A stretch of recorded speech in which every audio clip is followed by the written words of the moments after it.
नमस्कार दोस्तों, स्वागत है आप सभी का इंडिया के fastest growing agriculture institute Indian IQ के यूट्यूब चैनल पे, जहां हम कमिटेड आपको बेस्ट क्वालिटी एग्रीकल्चर कोचिंग उपलब्ध कराने में, वो भी बिल्कुल अफोर्डेबल फीस पे। दोस्तों, आज की इस वीडियो में जो हम चर्चा करने जा रहे हैं वो है 10th एग्रीकल्चर सेंसस के बारे में। 10th एग्रीकल्चर सेंसस क्या होता है? हमारे देश में हर 5 साल पे एग्रीकल्चर की एक डेटाबेस कलेक्ट की जाती है, वही सेंसस। जिस तरीके से 10 साल पे नॉर्मल सेंसस कराया जाता है, वैसे ही 5 साल के डिफरेंस पे आपको एग्रीकल्चर सेंसस कराया जाता है। और इसका हर एग्रीकल्चर रिलेटेड एग्जाम में काफ़ी इंपॉर्टेंस है, क्योंकि इससे क्वेश्चन आपके एग्जाम में आते ही आते हैं। तो अपकमिंग एएफओ एग्जाम हो, चाहे एडीओ एग्जाम हो, चाहे नाबार्ड एग्जाम हो, इसमें आपको डायरेक्टली इस लेक्चर से हेल्प मिलने वाला है। इससे पहले कि मैं आगे बढ़ूं, सबसे पहले आप अगर इस चैनल पर नए हैं तो इसको सब्सक्राइब कर लीजिए।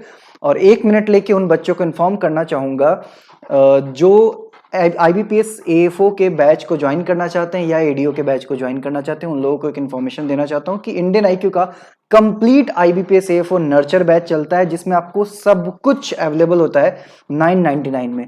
प्रीलिम्स के लेक्चर हो, चाहे मेंस के लेक्चर हो, प्रीलिम्स के नोट्स हो, चाहे मेंस का नोट्स हो, प्रीलिम का मॉक टेस्ट हो, और वो भी बेहतरीन लेवल का मॉक टेस्ट रहता है। मेंस के 300 से ज़्यादा मॉक टेस्ट, आपके डाउट एंड डिस्कशन की ग्रुप होती है, इंटरव्यू का कंप्लीट लेक्चर होगा इसमें, मॉक इंटरव्यू के वीडियोस होंगे, क्लास नोट्स होंगे, आपको टॉपर स्टॉक सेशन होता है। ये सारा चीज़ आपको 999 रुपीज़ में मिलता है।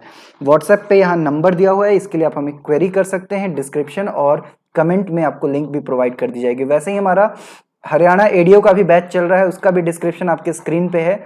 प्राइस भी लिखा हुआ है, व्हाट्सएप नंबर भी लिखा हुआ है। आप जिसको भी ज्वाइन करना चाहते हैं आप हमसे इंक्वायरी कर सकते हैं। अच्छा, स्ट्रिक्टली मैं उन बच्चों को मना कर देना चाहता हूँ, आप लोग ज्वाइन ना करें जिनको डिसिप्लिन से या टारगेट से प्रॉब्लम है, क्योंकि ये बैच कहने को ऑनलाइन चलता है पर होता सब कुछ ऑफलाइन जैसा है।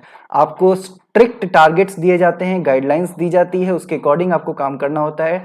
टाइम टू टाइम रेगुलरली आपके टेस्ट कंडक्ट कराए जाते हैं। तो बहुत ही डिसिप्लिन जो बच्चों को पसंद हो वही लोग इसको ज्वाइन करिए, बाकी लोग मत करिए। चलिए, आज हम लोग बात करने वाले हैं क्या, एग्रीकल्चर सेंसस के बारे में। तो हमारे इंडिया में जो एग्रीकल्चर सेंसस होता है दोस्तों, एग्रीकल्चर सेंसस जो कंडक्ट कराया जाता है वो किसके गाइडलाइन से कंडक्ट कराया जाता है? ये कंडक्ट कराया जाता है एफएओ के गाइडलाइन से, फूड एंड एग्रीकल्चर ऑर्गेनाइजेशन। इन्होंने कुछ गाइडलाइन सेट करके रखी हुई है और उस गाइडलाइन को मानते हुए इंडिया में एग्रीकल्चर सेंसस कंडक्ट कराया जाता है। और कौन कंडक्ट कराता है? तो ministry of agriculture and farmer welfares agriculture census conduct कराते हैं। अगर ड्यूरेशन की बात करी जाए तो 5 साल के गैप पे, यानी 5 इयर्स के गैप पे एग्रीकल्चर सेंसस इंडिया में कंडक्ट कराया जाता है। और फर्स्ट सेंसस जो है, फर्स्ट एग्रीकल्चर सेंसस कब कंडक्ट कराया गया था? 1970 में। पहला एग्रीकल्चर सेंसस 1970 में कराया गया था। ये एक सेंट्रली सेक्टर स्कीम है, सेंट्रल सेक्टर स्कीम है। सेंट्रल सेक्टर स्कीम का क्या मतलब होता है? सेंट्रल सेक्टर स्कीम वो होता है जिसमें कि जो फंडिंग होती है वो 100% सेंट्रल गवर्नमेंट की तरफ से आती है। दो तरह के स्कीम होते हैं, अगर आपको पता होगा। एक सेंट्रल सेक्टर स्कीम होता है, एक सेंट्रली स्पॉन्सर्ड स्कीम होता है। जो सेंट्रल सेक्टर स्कीम होता है उसमें 100% फंडिंग सेंट्रल गवर्नमेंट करते हैं, और जो सेंट्रली स्पॉन्सर्ड स्कीम होते हैं उसमें सेंटर और स्टेट के बीच कुछ शेयर होता है कि इतना परसेंट सेंटर करेंगे और इतना परसेंट स्टेट करेंगे। अगर हम पहले सेंसस की बात करें, फर्स्ट सेंसस की बात मैंने कर ली। अभी जो हमारा लेटेस्ट सेंसस है दोस्तों वो है 10th सेंसस। एग्रीकल्चर का जो लेटेस्ट सेंसस है वो है 10th सेंसस। और ये कब कराया गया था? ये 2015-16 के एग्रीकल्चर ईयर में कराया गया था। अब एग्रीकल्चर ईयर क्या होता है? एग्रीकल्चर ईयर की अगर मैं बात करूं तो जिस तरह से हमारे इंडिया में आप सुनते होंगे फाइनेंशियल ईयर, फाइनेंशियल ईयर क्या होता है? अप्रैल से मार्च तक का फाइनेंशियल ईयर माना जाता है ना, अप्रैल से स्टार्ट होता है, मार्च में खत्म होता है। वैसे ही एग्रीकल्चर ईयर की अगर बात करें तो ये जुलाई से स्टार्ट होता है, किसी भी ईयर के जुलाई से स्टार्ट होता है और अगले ईयर के जून तक जाके खत्म होता है। यानी एग्रीकल्चर ईयर जो है वो जुलाई से स्टार्ट होकर और जून तक खत्म होता है। तो एग्रीकल्चर सेंसस कराने के एम क्या है, ऑब्जेक्टिव क्या है, क्या टारगेट है, क्यों कराया जाता है इतना पैसा खर्च करके सेंसस? तो सबसे पहले तो आपके देश में, हमारे देश में एग्रीकल्चर की क्या स्ट्रक्चर है, एग्रीकल्चर का क्या स्ट्रक्चर और क्या कैरेक्टरिस्टिक्स है, इसको समझने के लिए एग्रीकल्चर सेंसस कराया जाता है। इसके अलावा एक बेंचमार्क डेटाबेस क्रिएट किया जा सके, एक बेंचमार्क डेटाबेस क्रिएट किया जा सके, इसके लिए भी एग्रीकल्चर सेंसस कराया जाता है। किसी भी प्रोग्राम को स्टार्ट करने से पहले, इंप्लीमेंट करने से पहले डेटाबेस की बहुत ज़्यादा रिक्वायरमेंट होती है। तो ये डेटाबेस गवर्नमेंट के पास होगा तभी जाकर वो आगे कोई डिसीजन ले पाएंगे। तो मोस्ट जो सबसे मेजर जो एम होता है, मेजर ऑब्जेक्टिव होता है, वो होता है कि जो भी डेवलपमेंटल प्रोग्राम्स हैं, जो डेवलपमेंटल प्रोग्राम्स हैं, इनका प्रॉपर इंप्लीमेंटेशन किया जा सके एग्रीकल्चर के फील्ड में, इसके लिए एग्रीकल्चर सेंसस कराया जाता है। ठीक है, साथ ही साथ आपको एक और बात बताता चलूं कि इंडिया में जितने भी स्टेट्स हैं इंडिया में, उनमें अगर सेंसस की बात करें, एग्रीकल्चर सेंसस की बात करें, तो 3 कैटेगरी में आप उसको डिवाइड कर सकते हैं। 3 कैटेगरी ऑफ स्टेट्स होते हैं। क्या होते हैं 3 कैटेगरी ऑफ स्टेट्स? अगर फर्स्ट की बात करें तो फर्स्ट में वो स्टेट्स आ जाते हैं जिनमें की विलेज लेवल पे रेवेन्यू एजेंसीज होते हैं, और उसके ऑफिसर्स होते हैं, रेवेन्यू एजेंसी और इसके ऑफिसर्स होते हैं, जो कि एग्रीकल्चर सेंसस में जिनका बहुत ही इंपॉर्टेंट रोल होता है। क्या रोल होता है? ये एक्चुअल इंस्पेक्शन करते हैं। ये फार्म पे जाकर, फील्ड पर जाकर हर फार्मर्स से मिलकर, और ये एक्चुअल इंस्पेक्शन करते हैं वहां पे जाकर।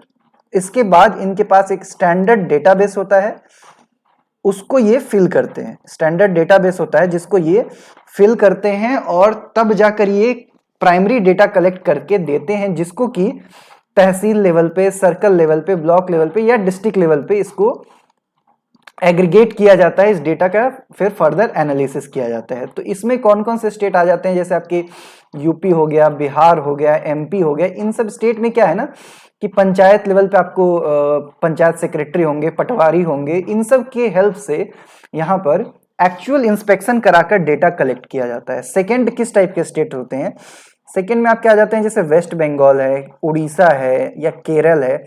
यहाँ पर क्या होता है, यहाँ पे इस तरीके का सिचुएशन नहीं है। यहाँ पे क्या होता है कि किसी भी विलेज को, किसी एक विलेज को मान लीजिए कि एक सैंपल एरिया ले लिया गया, उस सैंपल एरिया में जाकर और फील्ड टू फील्ड जाकर उसी एरिया में वहां पे जो भी प्रिंसिपल क्रॉप होंगे उसकी स्टडी की जाती है, उसके बेसिस पे डेटा कलेक्ट किया जाता है, और उसके बाद उसको एग्रीगेट करके और फिर जो है ओवरऑल डेटा इसमें बना दिया जाता है। मतलब इसमें सारे जो विलेज हैं उसको कवर नहीं किया जाता है, हर एरिया में घूम घूम कर यहाँ पे सर्वे नहीं कराया जाता है। यहाँ पर बस एक सैंपल डेटा ले लिया जाता है और सैंपल डेटा के बेसिस पे यहाँ एनालिसिस कर दी जाती है। ठीक है, यहाँ पे डेटाबेस फर्दर बना दिया जाता है। और थर्ड होते हैं वो यूनियन टेरिटरी, और या फिर आप कह लीजिए जितने भी यूनियन टेरिटरी इंडिया के और नॉर्थ ईस्टर्न स्टेट्स हैं, जितने भी नॉर्थ ईस्ट के स्टेट्स हैं, ये सारे आ जाते हैं थर्ड कैटेगरी में। यहाँ पर क्या होता है, यहाँ पे तो ना ही सर्वे कंडक्ट कराया जाता है और ना ही आपका कोई रेवेन्यू एजेंसी होता है। यहाँ पे कोई रेवेन्यू एजेंसी होता है जो कि गांव-गांव में जाकर और डेटा कलेक्ट करे। तो ऐसा कुछ भी नहीं होता है। यहाँ पर क्या होता है कि जो एग्रीकल्चर ऑफिसर होते हैं या आपके रेवेन्यू ऑफिसर होते हैं, वो अपने पर्सनल एक्सपीरियंस के आधार पर अपना डेटा निकालते हैं और उसके बाद इसको शेयर करते हैं। अपने पर्सनल एक्सपीरियंस जो भी रहा है उनका अपने क्षेत्र में, उसके बेसिस पर यहाँ पे डेटा बनाया जाता है। ठीक है, अब आपको जब मैं आगे अभी सारे डेटा बताऊंगा तो वहां पे कुछ टर्म्स आएंगे, उस टर्म्स को जानना जरूरी है। पहला है operational land holding. Operational land holding क्या होता है? ऑपरेशनल लैंड होल्डिंग दोस्तों ऐसा है कि मान लीजिए कि मेरे पास 10 एकड़ के 3 प्लॉट हैं। ठीक है, 10-10 एकड़ के 3 प्लॉट हैं। एक में मान लीजिए कि मैंने अपना हाउस बनाया हुआ है या फिर कोई भी दूसरा यहाँ पे गैरेज वगैरह बनाया हुआ है, कुछ भी ऐसा किया हुआ है, कोई भी ऐसा नॉन एग्रीकल्चर पर्पस के लिए मैं इसको यूज कर रहा हूँ।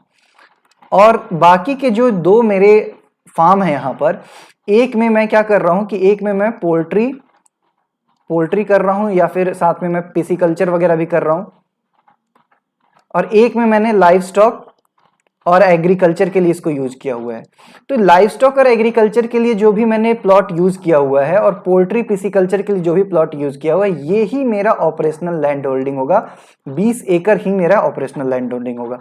बाकी ये जो 10 एकड़ है, ये है भले ही खेत, ये है भले ही जमीन, लेकिन इसको मैं किसी भी प्रकार से एग्रीकल्चर या उसके अलाइड पर्पस के लिए यूज नहीं कर रहा हूं। तो ये जो है हमारा ऑपरेशनल लैंड होल्डिंग में काम नहीं आएगा। ऑपरेशनल में वही आता है जो एग्रीकल्चर के लिए, एनिमल हस्बेंड्री के लिए, पिसिकल्चर या पोल्ट्री के लिए यूज हो, उसको ही आप ऑपरेशनल लैंड होल्डिंग कहते हैं। ठीक है, तो अब आइए, अब हम चलते हैं और कुछ हाइलाइट्स को देखते हैं।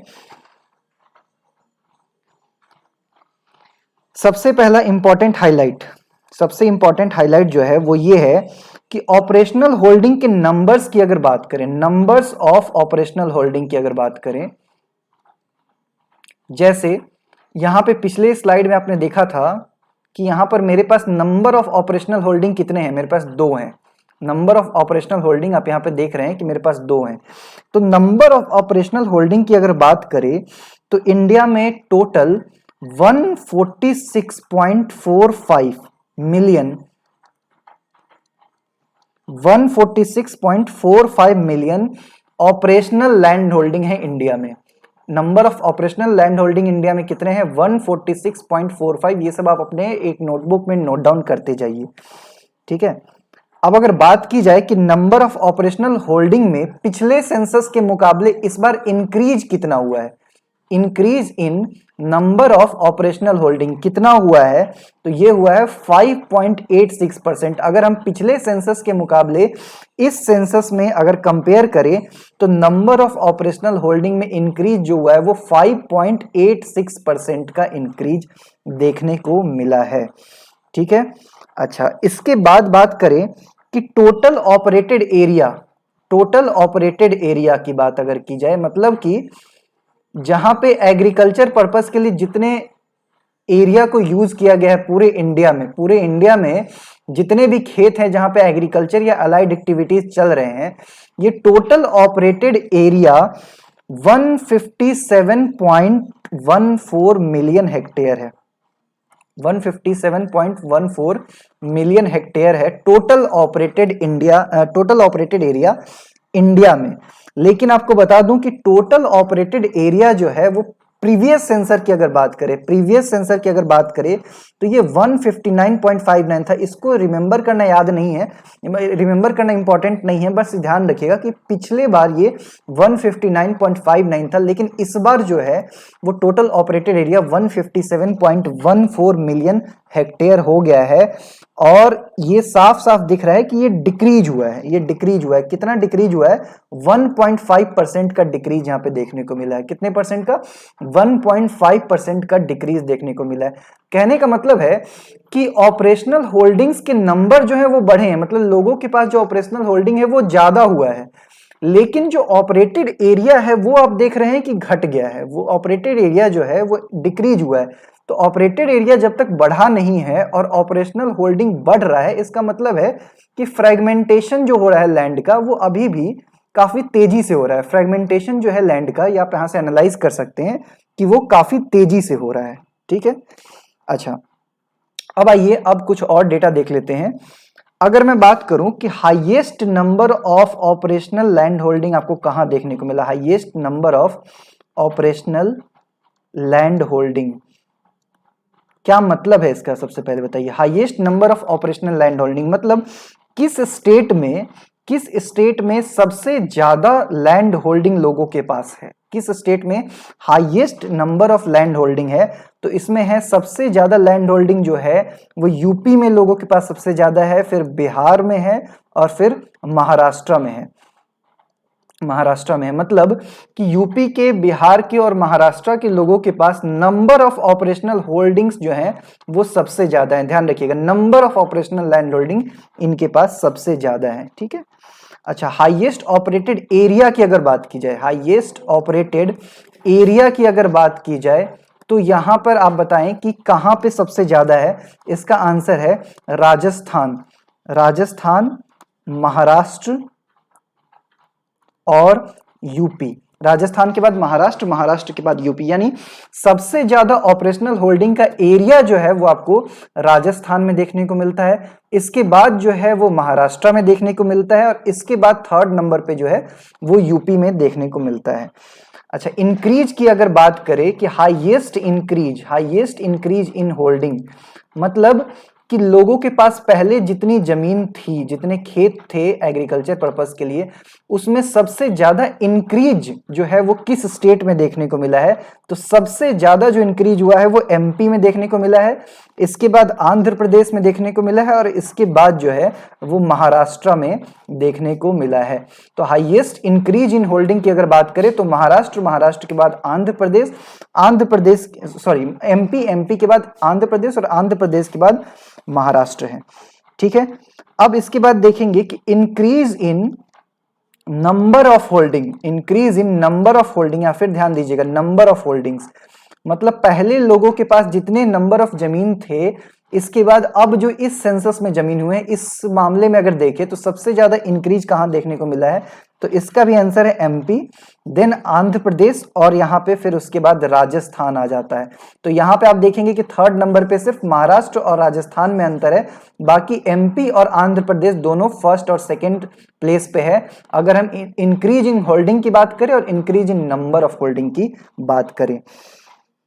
और कुछ इंपॉर्टेंट डेटा देखिए क्या है, ये देखने को मिला है कि वुमेन का जो पार्टिसिपेशन है वो इंक्रीज हुआ है, यानी एग्रीकल्चर सेक्टर में वुमेन का जो पार्टिसिपेशन है वो इंक्रीज हुआ है। ठीक है, अब कितना इंक्रीज हुआ है वो ध्यान से समझिएगा। फीमेल ऑपरेशनल लैंड होल्डर जो है, फीमेल ऑपरेशनल लैंड होल्डर्स जो हैं वो इंडिया में कितने हो गए हैं? पहले ये 12.79% थे पहले। ठीक है, जब 2010 से 11 का सेंसस हुआ था तब ये 12.79% थे, लेकिन अब जो है ये 13.96% है। 2015-16 के अकॉर्डिंग 13.96 जो है वो फीमेल ऑपरेशनल लैंड होल्डर है, 13.96%। तो ये इंपॉर्टेंट है, ये बस आपको कंपैरिजन करने के लिए बताया गया है। 13.96% मतलब लगभग आप देख रहे हैं कि 14% जो है वो फीमेल ऑपरेशनल लैंड होल्डर्स यहां पर निकल के सामने आई हैं। ठीक है, इसके बाद अगर हम बात करें small, marginal, semi medium, medium, ये फार्मर्स कितने हैं, इसको बताने से पहले मैं आपको बताना चाहूंगा कि ये होते क्या हैं, स्मॉल फार्मर्स क्या है, मार्जिनल फार्मर्स क्या है। तो ध्यान रखिएगा, ये भी डायरेक्ट क्वेश्चन आपके एएफओ एग्जाम में पूछा गया है, डायरेक्ट क्वेश्चन आपके एएफओ एग्जाम में पूछा गया है। मार्जिनल फार्मर्स क्या होते हैं? वो फार्मर्स होते हैं जिनके पास 1 हेक्टेयर से कम ऑपरेशनल लैंड होल्डिंग हो। मार्जिनल फार्मर्स वो होते हैं जिनके पास 1 हेक्टेयर से कम ऑपरेशनल लैंड होल्डिंग हो। स्मॉल फार्मर्स क्या होते हैं? स्मॉल फार्मर्स वो होते हैं जिनकी जो लैंड होल्डिंग होती है वो 1 हेक्टेयर से लेकर 2 हेक्टेयर के बीच में होती है। ध्यान रखिएगा, हेक्टेयर की बात हो रही है, एकड़ की बात नहीं हो रही है। इसके बाद आते हैं सेमी मीडियम। सेमी मीडियम क्या होते हैं? सेमी मीडियम वो फार्मर्स होते हैं जिनकी operational land holding 2 to 4 hectare होती है। इसके बाद आते हैं मीडियम फार्मर्स। मीडियम फार्मर्स वो होते हैं जिनकी लैंड होल्डिंग 4 से 10 हेक्टेयर्स होते हैं। और इसके बाद आते हैं लार्ज फार्मर्स। लार्ज फार्मर्स वो होते हैं जिनके पास 10 हेक्टेयर से ज्यादा जमीन होता है।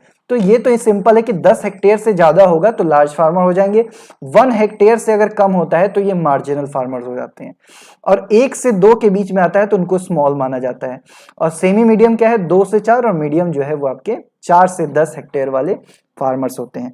तो इनके लिए क्या डेटा हमारे पास निकल के सामने आया है, वो ये आया है कि स्मॉल एंड मार्जिनल फार्मर्स जो हैं, स्मॉल एंड मार्जिनल फार्मर्स जो हैं इंडिया में, इनकी संख्या कितनी है? ये है 86.08%। 86.08%, यानी जितनी भी लैंड होल्डिंग्स है इंडिया में, इसका 86.08% जो है वो स्मॉल एंड मार्जिनल फार्मर्स का है। ठीक है, कहने का मतलब कि हमारे इंडिया में सबसे ज्यादा कौन से फार्मर्स हैं? स्मॉल और मार्जिनल फार्मर्स है, 86.08%। सेमी मीडियम और मीडियम की बात करें, सेमी मीडियम और मीडियम की बात अगर की जाए तो ये सिर्फ और सिर्फ जो है वो 13.35% है। सिर्फ और सिर्फ 13.35% ऐसे ऑपरेशनल होल्डिंग्स हैं जो सेमी मीडियम और मीडियम कैटेगरी में आते हैं। ठीक है, अच्छा, गोवा एक ऐसा स्टेट है जिसमें कि ऑपरेशनल लैंड होल्डिंग के मामले में सबसे ज्यादा फॉल जो है वो देखने को मिला है गोवा में। ठीक है, सबसे ज्यादा फॉल जो है वो देखने को मिला है कहां पे? गोवा में। और सबसे lowest number of operational holding, सबसे lowest number of operational holding अगर देखें तो किस स्टेट में है? मणिपुर में है। मणिपुर के फार्मर्स के पास सबसे कम नंबर ऑफ जमीन है, सबसे कम नंबर ऑफ ऑपरेशनल होल्डिंग्स कहां पे है? मणिपुर में है। और एवरेज साइज की अगर बात की जाए कि मतलब जितने भी इंडिया में फार्मर्स हैं, जिनके पास जितनी भी जमीन है, उसमें सबसे ज्यादा जमीन किस स्टेट के फार्मर्स के पास है ऑन एन एवरेज? जैसे मान लीजिए कि त्रिपुरा के फार्मर्स होंगे, बिहार के फार्मर्स होंगे, तमिलनाडु के फार्मर्स होंगे, पंजाब के फार्मर्स होंगे, सबके पास कुछ ना कुछ साइज होगा प्रॉपर्टी का, मतलब उनके जमीन का कुछ ना कुछ साइज होगा, ठीक है। तो कौन सा ऐसा स्टेट है जिसके फार्मर्स के पास सबसे बड़ा लैंड होल्डिंग है, सबसे बड़ा साइज है लैंड होल्डिंग का? तो ध्यान रखिएगा, इसका आंसर नागालैंड। नागालैंड के फार्मर्स की जो average size of land holding है, average size of land holding है, वो सबसे ज्यादा है। यहाँ के फार्मर्स के पास सबसे ज्यादा जमीन है। ये एवरेज साइज है लगभग 5 हेक्टेयर। वहां के फार्मर्स के pass on an average 5 hectare जमीन होता है। और सबसे कम अगर बात की जाए तो केरल के फार्मर्स के पास सिर्फ और सिर्फ 0.18 हेक्टेयर ही उनका एवरेज लैंड होल्डिंग साइज है। एवरेज लैंड होल्डिंग साइज कितना है? सिर्फ और सिर्फ 0.18 हेक्टेयर, ठीक है। चलिए, इसके बाद अगर बात करें 10 हेक्टेयर से ज्यादा लैंड रखने वाली यानी लार्ज फार्मर्स की अगर बात करें, तो वो इंडिया में कितने हैं? ये सिर्फ और सिर्फ मात्र 0.5% है। सिर्फ और सिर्फ आधा % ऐसे फार्मर्स हैं जो लार्ज फार्मर्स हैं, इनके पास मोर देन 10 हेक्टेयर जमीन है। ओके, और सेमी मीडियम और मीडियम मैंने बता दिया। एवरेज साइज क्या है पूरे इंडिया की अगर बात करें तो एवरेज साइज कितना है लैंड होल्डिंग का? वो है 1.08 हेक्टेयर। 1.08 हेक्टेयर, और ये फिर से डिक्रीज हुआ है। ऑब्वियस सी बात है कि फ्रेगमेंटेशन जब हो रहा है तो एवरेज साइज तो डिक्रीज होगा ही होगा।